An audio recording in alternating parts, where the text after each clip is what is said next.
সরকার তো আলোচনা চায়। এই সম্পর্কে একটা গুরুত্বপূর্ণ প্রশ্ন। মমতা বন্দ্যোপাধ্যায় আজকে বলেছেন যে পাক অধিকৃত কাশ্মীর কেন দখল করা গেল না? আপনারা কি হিন্দু? আপনাদের কন্ট্রোল করছে মার্কিন প্রেসিডেন্ট। ট্রাম্পকে ভয় পাচ্ছেন। ভয় পাচ্ছেন আপনারা? কে কাকে ভয় পাচ্ছে ভারতবর্ষের মানুষ জানতে চায় না। পশ্চিমবঙ্গের মানুষ মনে হয় এটা খুব একটা উৎসাহী নয়। পশ্চিমবঙ্গের মানুষ এটাই জানতে চাইছেন যে সল্টলেকের কমিশনারেটের পেছনে যারা বসে আছেন কিংবা সাহা ইনস্টিটিউট অফ নিউক্লিয়ার ফিজিক্সের দরজার পাশে যারা বসে আছে, পশ্চিমবঙ্গে কি কলোনি যেন কলকাতায় তৈরি হয়েছে, যেটার মধ্যে ওরা ওখানে কি করে বসে আছে। কাদের ভয়ে মুখ্যমন্ত্রী মুখ খুলছেন না? কেন উচ্ছেদ করতে পারছেন না? কাদের ভয়ে, কিসের ভয়ে মুখ্যমন্ত্রী ধর্মতলাকে তিনি তার শ্রীহীন অবস্থা থেকে মুক্তি দিতে পারছেন না? মুখ্যমন্ত্রীর তো সমস্ত কিছুতেই স্ত্রী আছে, অনেক স্ত্রী, চারিদিকে স্ত্রী। তা মুখ্যমন্ত্রী ধর্মতলার ওই বিশ্রী অবস্থাটা কেন পরিবর্তন করতে পারছেন না? উনি ধর্মতলার স্ত্রী নামে একটা পরিকল্পনা নিয়ে আসুন, প্রকল্প নিয়ে আসুন, ধর্মতলাটাকে ক্লিয়ার করুন।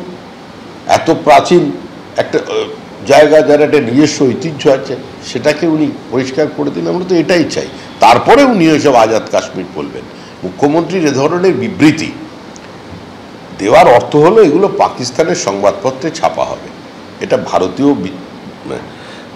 সংবাদ মাধ্যমের জন্য নয়। বেকারত্ব কমছে কিভাবে? ওই এমএসএমইর যেভাবে সংখ্যা নির্ধারণ করা হয়, চপ শিল্পকে, চায়ের দোকানকে, বিভিন্ন ছোট ছোট বিক্রেতাকেও এমএসএমইর মধ্যে ঢুকিয়ে দেয় ইন্সপেক্টররা, ঠিক একইভাবে সেই পরিসংখ্যান। গত 11 বছরে কত পরিযায়ী শ্রমিক পশ্চিমবঙ্গ ছেড়ে ভিন রাজ্যে কাজ করছেন? মুখ্যমন্ত্রী উত্তর দিন। পশ্চিমবঙ্গের মেধাবী ছাত্রছাত্রীরা পশ্চিমবঙ্গ ছেড়ে ভিন রাজ্যে কেন পাড়ি দিয়েছেন?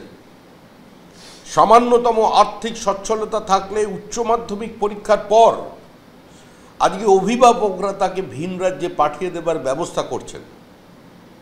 কেন বেঙ্গালুরু শহরের দ্বিতীয় কথ্য ভাষা বাংলার 14,60,000 ছেলে মেয়ে, 3 বছরের আগের হিসেব, তারা সেখানে চাকরি করছে?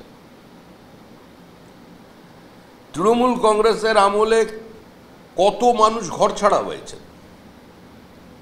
তিনি যে আসামে কথা বলছেন, একটা পুরনো ঘটনাকে টেনে এনে আজকে মুখ্যমন্ত্রী যেভাবে বাঙালিদের উপরে আক্রমণ করার কথা বলছেন, যেভাবে মুখ্যমন্ত্রীর মঞ্চ থেকে বলা হচ্ছে যে জলের লাইন কেটে দেওয়া হয়েছে, বিদ্যুৎ বিচ্ছিন্ন করে দেওয়া হয়েছে। হ্যাঁ, দেওয়া হয়েছে, কারণ এখানে বিজেপির সরকার আছে যারা কোর্টের নির্দেশকে মান্যতা দেয়।